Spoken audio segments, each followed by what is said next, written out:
Online classes में आपका हार्दिक स्वागत एवं अभिनंदन। Good morning student.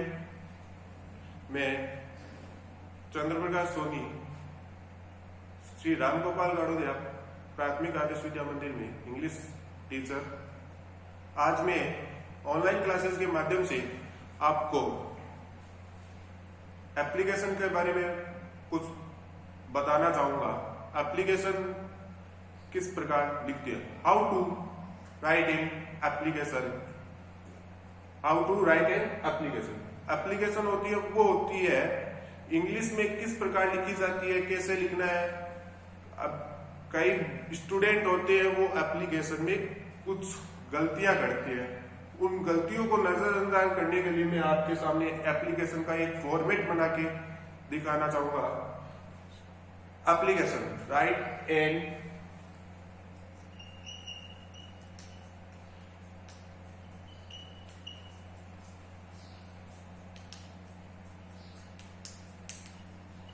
write an application for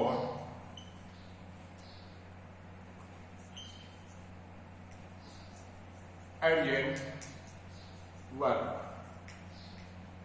Write an application for urgent work. Hindi में आपने सुना होगा कि जरूरी कार्य के लिए हम प्रार्थना पत्र लिखते हैं, वही एप्लीकेशन हम अंग्रेजी में लिखेंगे। Right an application for urgent work. Heading आपने देख ली है, अब मैं इसको क्लीन करना चाहूंगा। पर्सन अपने आप ने समझ लिया है, अब हम इसका आंसर लिखेंगे। सबसे पहले लेफ्ट हैंड, मेरे बाईं तरफ लेफ्ट हैंड की तरफ से सबसे पहले हम दिनांक लगाते हैं। जिस दिन एप्लीकेशन लिखते हैं उसी दिन की दिनांक आती है। जैसे आज 14 अप्रैल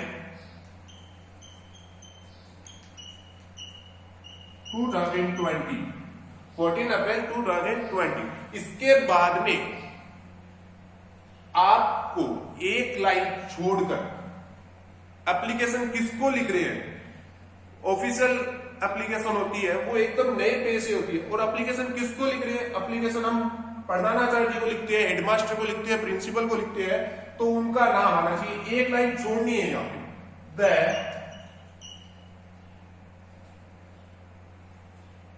हेडमास्टर।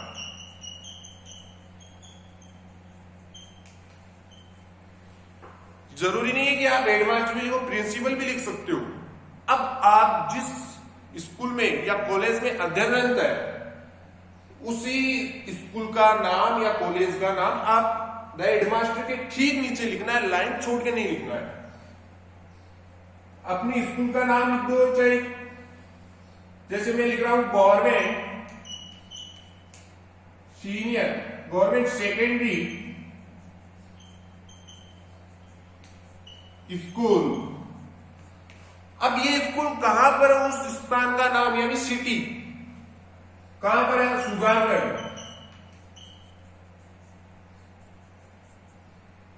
ये इतना फॉर्मेट आपको शुरू में करना है। एप्लीकेशन लिख रहे थे अर्जेंट वर्क की, मैंने पहले ही आपको याद दिला दिया कि right an application for urgent work. The headmaster लिखा, गवर्नमेंट सेकेंडरी स्कूल लिखा, सुजानगढ़ लिखा। अब आपको एक लाइन छोड़ना है, छोड़ने के बाद में ठीक इसी की सीध में एक लाइन छोड़ के बाद में सर लगाना है। सर यानी सर एक लाइन छोड़कर लगाना है। सब्जेक्ट पहले आता था, अब नहीं आता है, क्योंकि हम नए पैटर्न के अकॉर्डिंग चल रहे हैं। पहला वाला पैटर्न था वो टू यहां पे लिखते थे, बाद में इधर लिखते थे द हेडमास्टर। अब हम जो चल रहे हैं वो न्यू पैटर्न के हिसाब से चल रहे हैं, न्यू पैटर्न के हिसाब से। अब एक लाइन छोड़ने के बोला था सर, सर वाली लाइन को खाली छोड़ो। खाली छोड़ने के बाद में आपको लिखना है मोस्ट। यहां पर सर के ठीक नीचे एक लाइन खाली छोड़ दो, सर के ऊपर एक लाइन खाली छोड़ दो। अब मोस्ट लिखो, most RESPECTFULLY, respectfully, respectfully. I beg to say that. इतना हर एप्लीकेशन में कॉमन होता है। अर्जेंट वर्क की एप्लीकेशन लिख रहे हैं, इल की एप्लीकेशन लिखेंगे उसी में कॉमन होगा। फ्री शिप की लिखेंगे उसी में कॉमन होगा, टीसी की लिखेंगे उसी में कॉमन। अब कॉमन होगा। अब आपको जो एप्लीकेशन आपने हेडिंग डाली थी अर्जेंट वर्क की, तो उसका अर्जेंट वर्क का मैटर जो लिखना है, घर पे जरूरी कार्य होने के कारण मैं विद्यालय में नहीं आ सकता, उसी लाइन को हम इंग्लिश में ट्रांसफर करेंगे। Most respectfully I beg to say that I have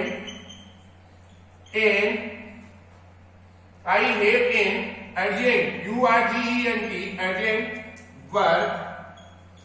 अब क्या काम होता है, अर्जेंट वर्क इतना लिख लिया।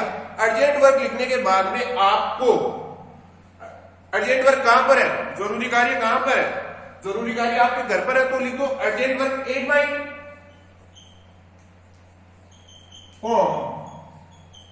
माई home, full stop. Most respectfully I beg to say that I have urgent work at my home, full stop लगने के बाद में so I cannot came to school, full stop. अब अपन ने कितनी लाइनें छोड़ी, एक लाइन यहां पर छोड़ी, फर्स्ट सेकंड यहां पर छोड़ी, थर्ड यहां पर छोड़ी, 3 लाइनें अभी तक छोड़ दी है। यानी इसका पैटर्न होता है वो एकदम सीधी में होता है। 3 लाइनें हमने छोड़ दी है। So I can not go to school, याद। अब आपको एप्लीकेशन में अवकाश कितने दिन का लेना है। कई स्टूडेंट होते हैं वो कहते हैं मेरे को 2 दिन का लेना है, तो 2 डेज लिखेंगे। 1 दिन का लेना होता है तो 1 डे लिखते हैं। तो यहां पर एक लाइन छोड़कर इसी की सीध में kindly KINDLY kindly GRANT grant me leave for 1 day, kindly grant me leave for 1 day. अब आपको वापस एक लाइन और छोड़नी है। छोड़ने के बाद में मेरे को यहां पर बोर्ड इतना बड़ा नहीं है कि एप्लीकेशन पूरी आ जाए, मैं इधर लिख रहा हूं ऊपर काइंडली, एक लाइन वो अपने नीचे छोड़ी है। अब आपको काइंडली के बाद में लिखना है थैंकिंग यू,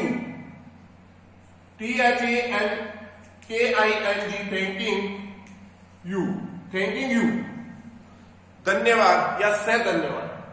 इसके बाद में आपको एक लाइन और छोड़नी है। छोड़ने के बाद में आपको लिखना है YOURS, yours, obediently, OBEDIENTLY, obediently.